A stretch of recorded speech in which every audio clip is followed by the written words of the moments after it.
¿No? Hola Lisi, ¿cómo estás? Buenos días. Buen día, María, ¿cómo estás? ¿Cómo están ustedes? Feliz Bien, Día por de la suerte, Mujer. amanecimos respirando un poco mejor. Uy, sí, por suerte se fueron esos días insoportables. Mm, Realmente fue un sufrimiento, ¿no? El sí. calor. Yo Peor le, están nuestros compatriotas en Bahía Blanca, María. Sí, sí, bueno, abrimos el programa con eso, ¿no? Tremendo. Sí. Y pensar que hay quienes desde la política niegan estos episodios climáticos, ¿no? Que hace tanto se viene alertando sobre esto.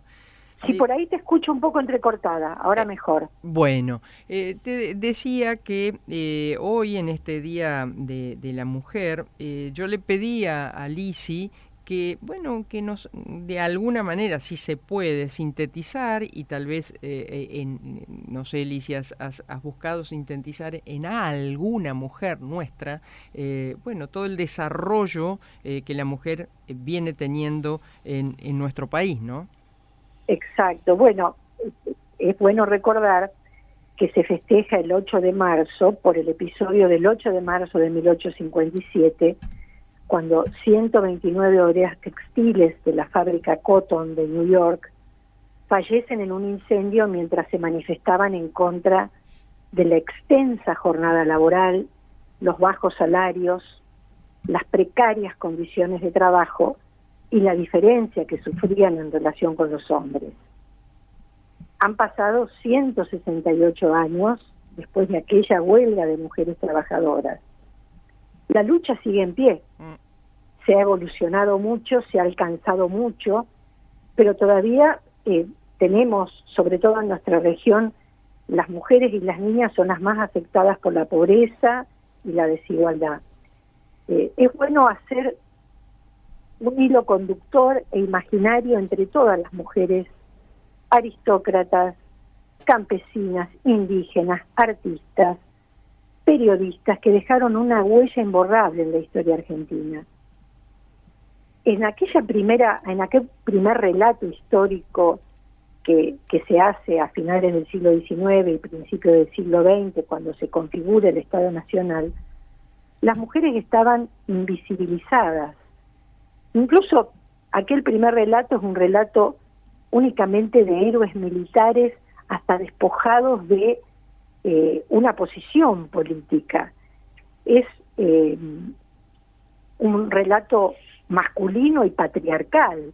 Las mujeres estaban escondidas, sumergidas e ignoradas en una avalancha de batallas, congresos y disputas políticas.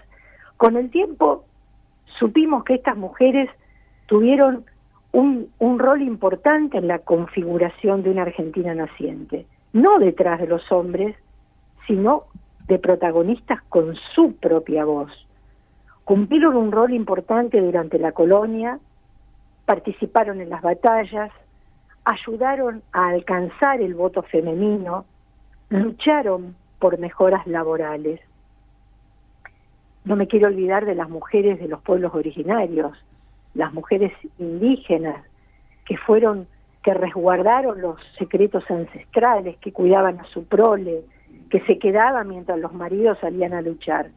Y entre todas aquellas mujeres, que son muchísimas y es imposible nombrarlas a todas, yo elegí una mujer importante, una inmigrante que luego se nacionaliza argentina, Julieta Lanteri. Nace en Italia en 1873 y llega a Buenos Aires con sus padres y una hermana, Regina, cuando tenía 6 años. Es bueno recordar lo que fue la gesta de la inmigración, qué sucede a finales del siglo XIX y principios del siglo XX. Uno de los primeros censos a principios del siglo XX determina que había más extranjeros que nativos en la Argentina. Entraron entre ese año 1880, 1870 y 1910, por decir una fecha, había 6 millones de inmigrantes de la Argentina que desdibujaron la fisonomía tradicional del país. Fue una época sacudida por profundas tensiones políticas, económicas y sociales, porque aquellos inmigrantes que llegan a finales del siglo XIX con el tiempo se mezclan con los nativos y van a reclamar un lugar en el espectro político y económico. Julieta Lanteri fue una mujer privilegiada, si podríamos así decirlo, porque los padres habían heredado una propiedad aquí en Buenos Aires, entonces eso le permite vivir con cierta comodidad. Pero fue un personaje femenino imbuida por auténtica y genuina, por un auténtico compromiso social. Ajá.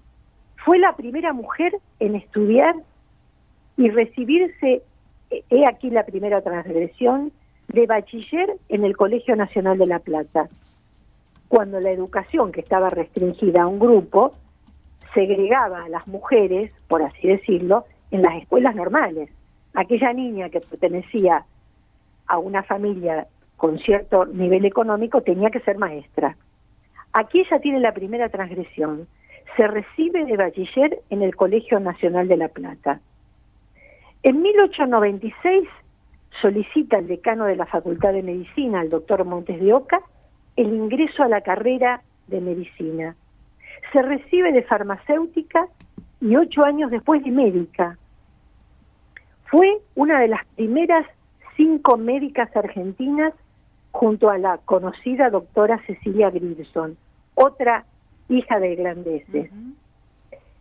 Se casa con un argentino, 13 años menor que ella, otra transgresión, María.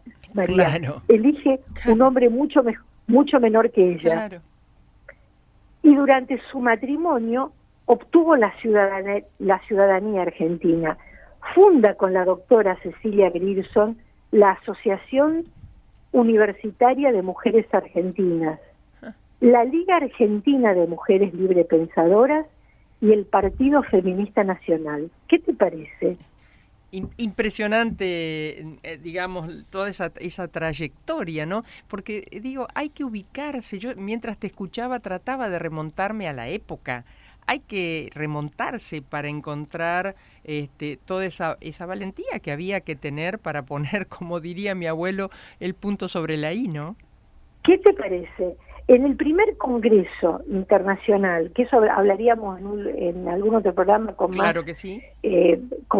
Con más detalle, que se realiza en Buenos Aires, habla en el primer Congreso Internacional de Libre Pensamiento, Sí. habló sobre 3 temas, fíjate vos: igualdad de género, igualdad de política y divorcio.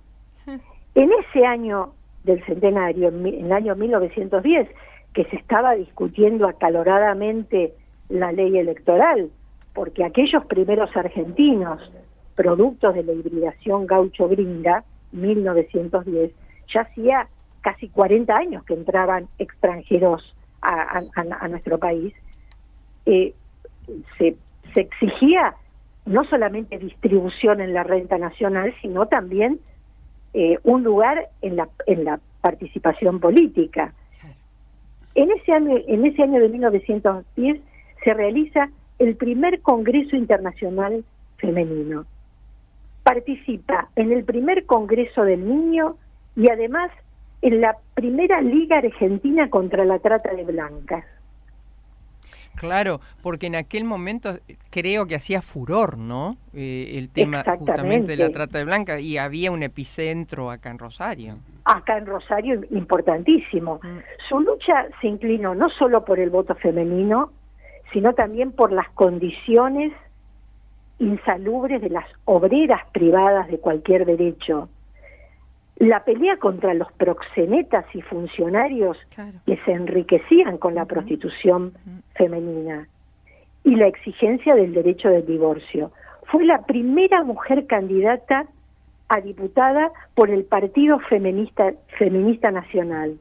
En su plataforma prometió la lucha por sancionar una licencia por maternidad, el otorgar un subsidio por hijo, abolir la pena de muerte y establecer, fíjate vos, qué modernidad esto, la igualdad entre hijos legítimos e ilegítimos. Claro, claro.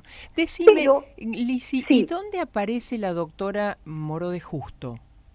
En este momento, ella tiene una estrecha relación con la doctora Moro de Justo, por la lucha de esto, por la conquista de estos derechos.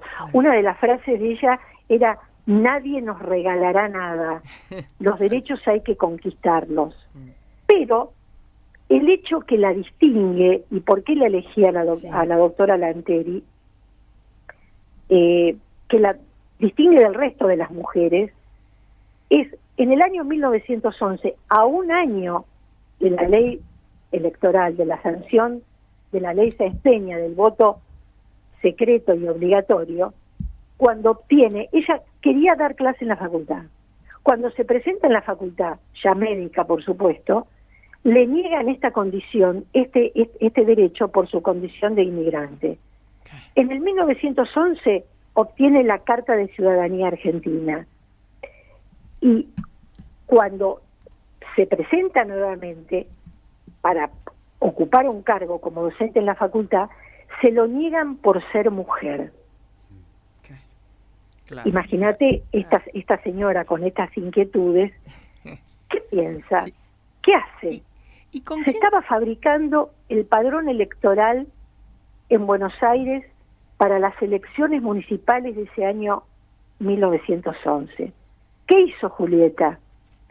Se presentó con su carta de ciudadanía, con una copia de la ley electoral donde se detallaban las condiciones para inscribirse en ese registro. ¿Cuáles eran las condiciones? Ser mayor de edad, saber leer y escribir, presentarse personalmente, que es lo que ella estaba haciendo, haber pagado impuestos y ejercer una profesión liberal dentro del municipio. Ella cumplía todas las condiciones. No se lo pueden negar, es inscripta en el padrón electoral y en 1911,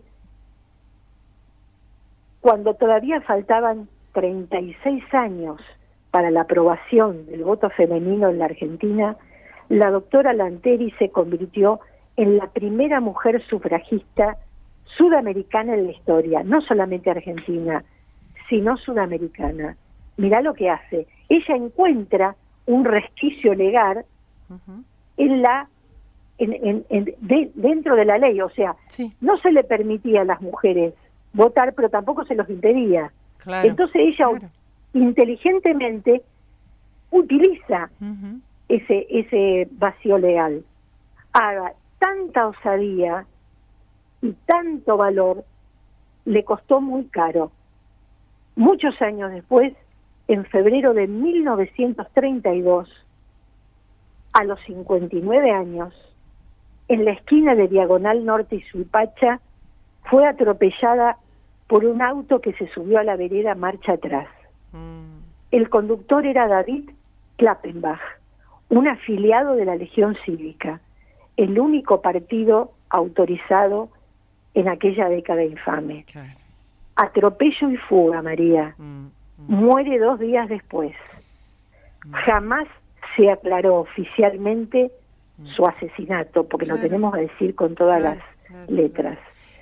Y una duda sobre la doctora Lanteri, porque semejante estructura de mujer, ¿con quién se casó? Porque tenés que encontrar un marido acorde. Bueno, se separa de su marido. En el año 1911, luego de obtener la ciudadanía, no conozco los detalles de ese matrimonio. Tuvieron 2 hijos, pero se separa de ese marido. Este derrotero lo sigue sola. Claro. Pero bueno, hay bastante escrito por la doctora Lanteri y incluso se inició una causa judicial por su muerte, porque realmente fue un asesinato. Pero bueno, la valentía, la osadía, el arrojo de esta mujer le costó nada más y nada menos que la vida a los 53 años. Que la vida. Por eso, María, desde mi lugar de mujer argentina, gozando de todos los derechos que tenemos ahora, y a través de tu programa, este pequeño homenaje en el Día de la Mujer.